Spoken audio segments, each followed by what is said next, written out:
Good evening বন্ধুসকল, মোৰ UB ব্লগছত আপোনালোকক স্বাগতম জনাইছোঁ। আশা কৰোঁ আপোনালোকে ভালেই আছে। মোৰ অলপ চৰ্দি লাগিছে, আপোনালোকে মাতত গম পাইছে।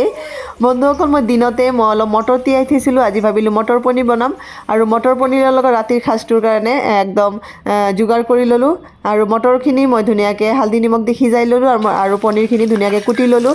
তেলতে জিৰা ফোৰণত আৰু শুকান জলকীয়া ফোৰণত দি পিঁয়াজ কুটা আৰু বিলাহী কুটি পেলাই ইয়াতে দি কৰি ধুনীয়াকৈ ভাজি কৰি লৈ পিছা মছলা অলপ ইয়াত মিক্স কৰিম।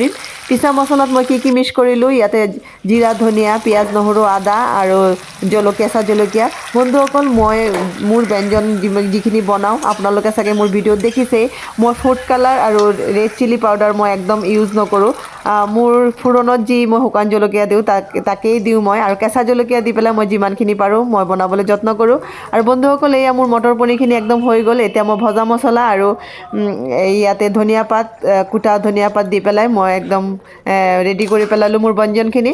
আৰু বন্ধুসকল, মটৰ পনীৰ খাবলৈ মই কেইটামান ৰুটি বনাই লৈছোঁ তাৰ লগত খাবলৈ। আৰু বন্ধুসকল, আজি ৰেচিপিটো চাই কেনেকুৱা পালে, ভাল লাগিলে প্লিজ লাইক এটা দিব, আৰু যোনে যোনে মোৰ চেনেলটো এতিয়ালৈকে ছাবস্ক্ৰাইব কৰা নাই প্লিজ ছাবস্ক্ৰাইব কৰি ল'ব। আৰু এইখিনি ভিডিঅ' যদি আপোনালোকৰ ভাল লাগে আপোনালোকে শ্বেয়াৰ কৰি আপোনালোকৰ বন্ধু বান্ধৱীহঁতক চোৱাৰ সুযোগ কৰি দিব। আজিলৈ ইমানখিনি, শুভৰাত্ৰি, বাই বাই।